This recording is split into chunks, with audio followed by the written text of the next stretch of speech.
It's time for another short review video. I know I promised that, well, just about every review I've done, but I want to be thorough about what I'm discussing with these items.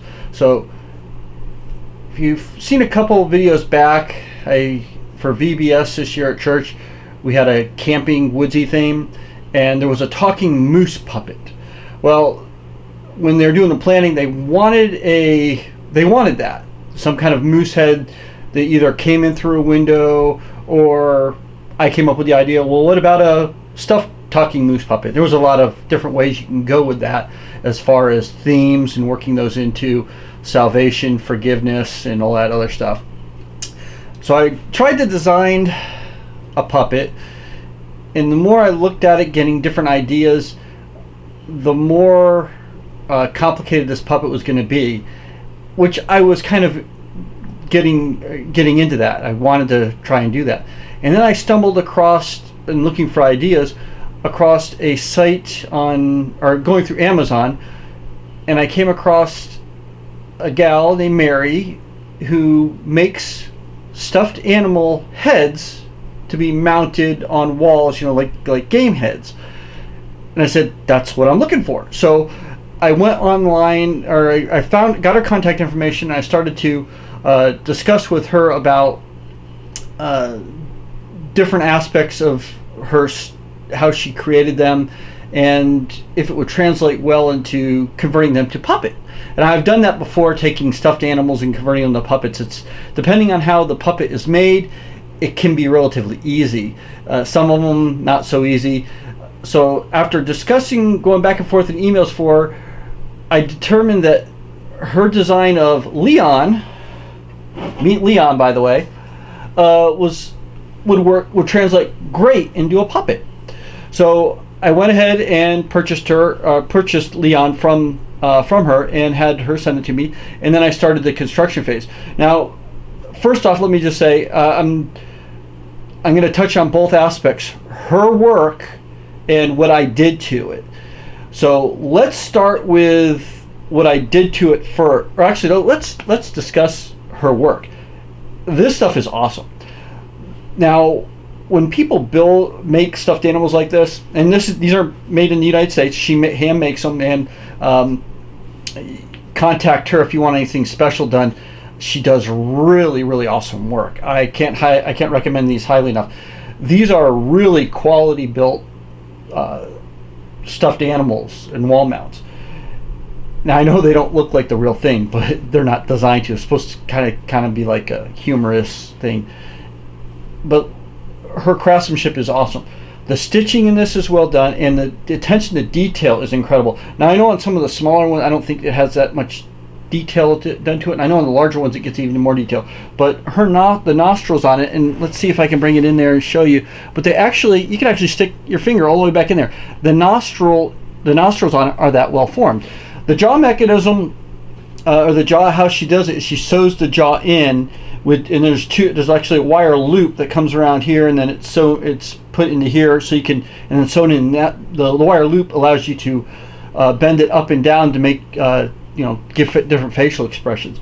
The antlers are very well formed, and after going inside, I'm not going to go into her if it's a trade. I don't know if it's her trade secret or not, but it's the mechanism that she has inside the animal is very, very strong, and these antlers, they're never going to fall off or droop.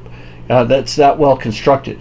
The eyes are pretty amazing, and I know even on the larger ones they're a little bit even more detailed than that.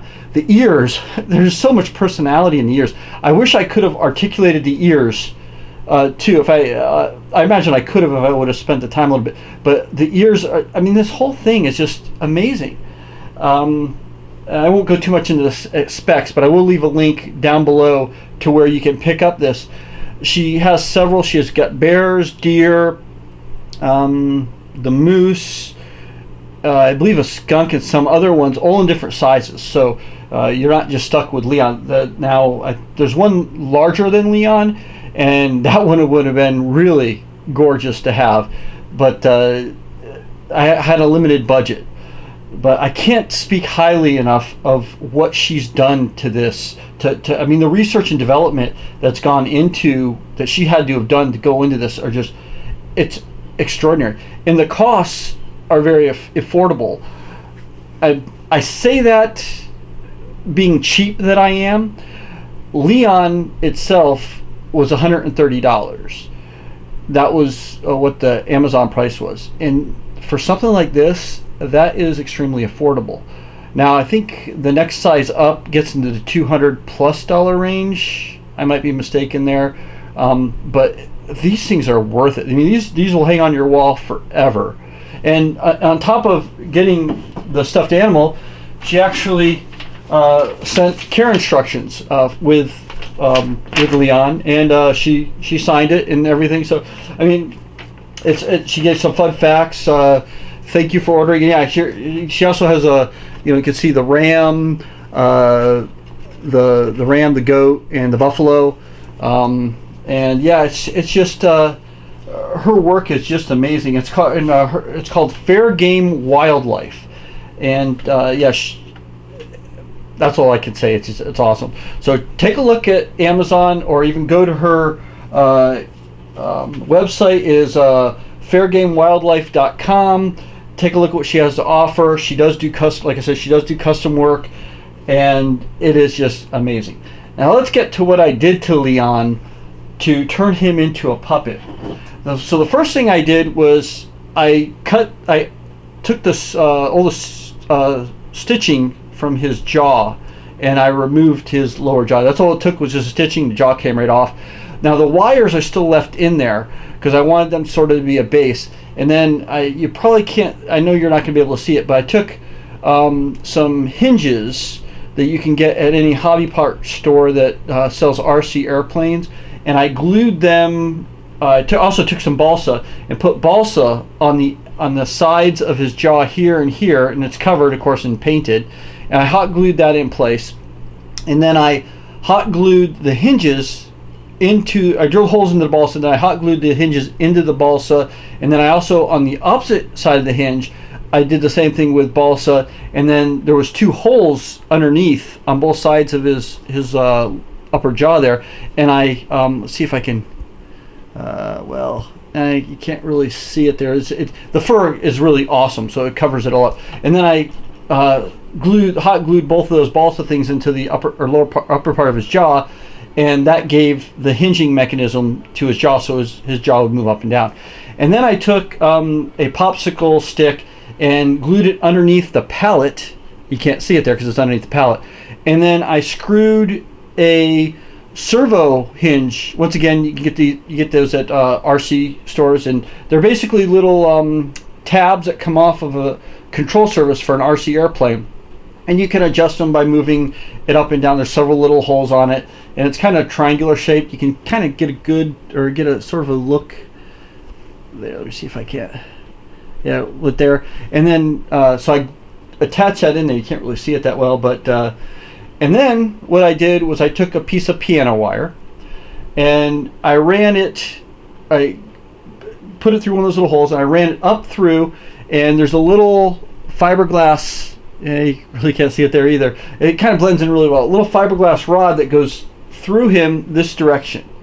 And I did the fiberglass rod for the hollow fiberglass, actually fiberglass tube, the hollow fiberglass tube, for 2 reasons. One, to give a little bit less friction on that piano wire running through it, and 2 was so that I could feed it through, because there is a pretty hefty thing in here holding his antlers, and I had to guide it through that to there, and it was easier to guide the fiberglass tube through and then feed the metal pole through a little tiny metal wire, or the metal wire through, to get back inside there.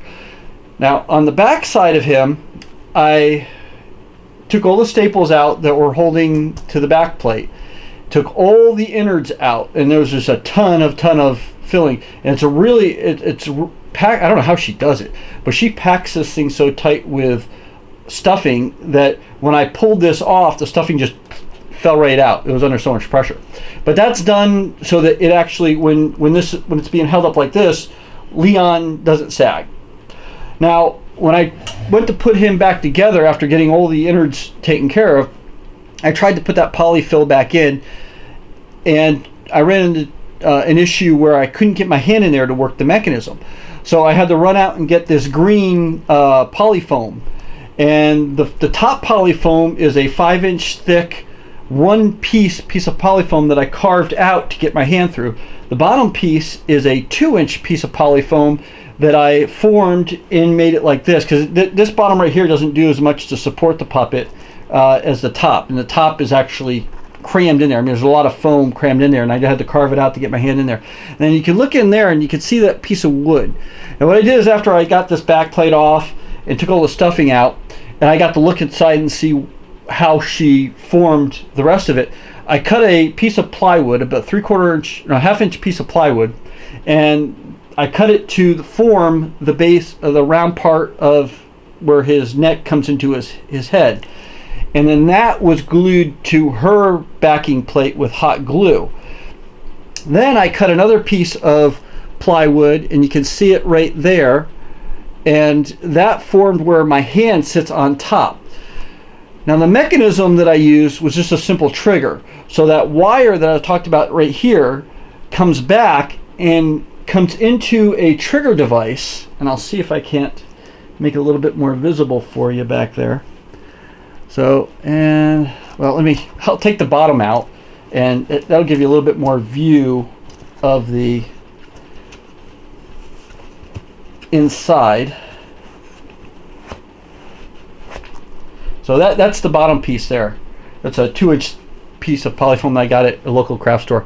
So you can kind of see in there now of where the trigger is. The trigger is, let's see if I can, is this bottom piece right here.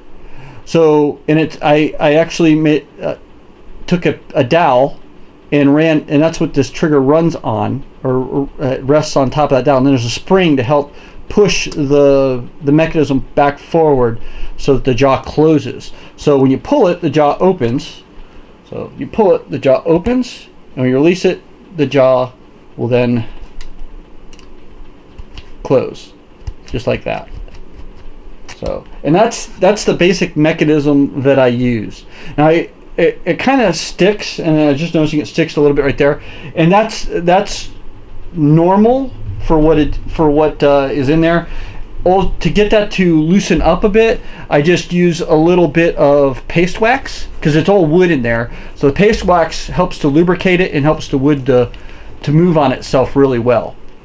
So that's the quick rundown of Leon and how he was put together, and I hope this was informative. And if you would like to purchase Leon as a stuffed animal, because this Leon isn't for sale, go to fairgamewilderness.com or on Amazon and type in Fairgame Wilderness or Leon the Moose stuffed head. It'll probably come up. Once again, I can't say enough about her work. It's gorgeous and very well built. I hope you liked this video. I hope you like Leon. Well, that's it for this video. I tried to keep it short. I hope it was informative to you. If you found it informative, or if you liked it, go ahead and leave a like down below. If you want, go ahead and subscribe, and we'll look forward to seeing you on the next one. Thanks for watching.